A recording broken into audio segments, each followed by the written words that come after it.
না শুধু একটা সময় আমাদের উচ্চ আদালতের কাছে জবাবদিহি করতে হয়েছিল।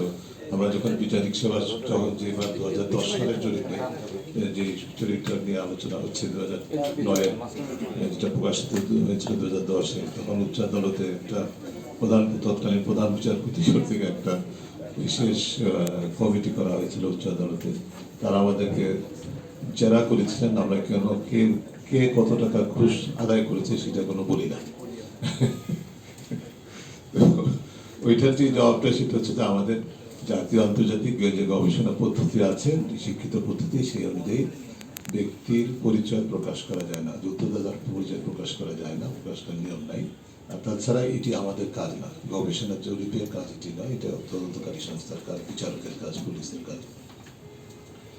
যাই হোক, আপনার প্রশ্ন উত্তরে বলবো যে আপনি যেটা দেখতে পাচ্ছেন যে আসলে বিচারিক সেবা হচ্ছে যে দুর্নীতি ঘুষ গ্রহণের ক্ষেত্রে যে হারটা, সেটাতে কিন্তু বিচারিক সেবার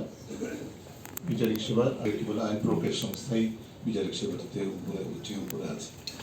হারটা কেন বেশি সেটা বোধহয় এইটুকু এইভাবে বিশ্লেষণ করা যায়। তার কারণ হচ্ছে যে একটা বিচারিক সেবা পেতে গেলে একটা মামলার ক্ষেত্রে একজন গ্রহীতাকে কিন্তু একাধিকবার আসতে হয়, বিচারিক সেবা প্রদানকারীর কাছে আসতে হয়, যেটি আইন প্রয়োগের সংস্থার ক্ষেত্রে তুলনামূলকভাবে বেশি। সেটি একটা হতে পারে। তারপরে বিচারিক সেবাটা হচ্ছে চূড়ান্ত, যে সেখানে হয়তো বা আরো লেনদেনটা বেশি, এবং এটা সেখানে এক ধরনের যে শুধুমাত্র যিনি সংগ্রহকারী তিনি সরাসরি সংগ্রহ করতে পারেন, কিন্তু এর মধ্যে আবার অন্য অংশীজন থাকে, সেটা একটা কারণ হতে পারে। এগুলো আমি মানে সম্পূর্ণ বিজ্ঞান ভিত্তিক বলছি না, আমি ধারণা ভিত্তিক বলছি।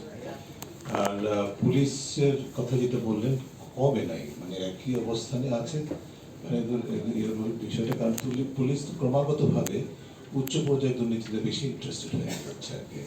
এখন পুলিশের নিয়ম বহির্ভূত আয়ের উৎস শুধুমাত্র সেবা খাতের মধ্যে সীমাবদ্ধ নয়, এর উৎস বিভিন্ন ধরনের, যেমন এক্সটর্শন হয়, বিভিন্ন ধরনের স্থানীয়ভাবে যে সমস্ত অপরাধ প্রবণতা, সেগুলোর সাথে পুলিশের সংশ্লিষ্টতা আছে। বাংলাদেশে অন্য প্রেক্ষিতে আমি বলেছি, এমন কোনো অপরাধ নাই যেটাতে পুলিশ আমাদের জড়িত থাকেন না।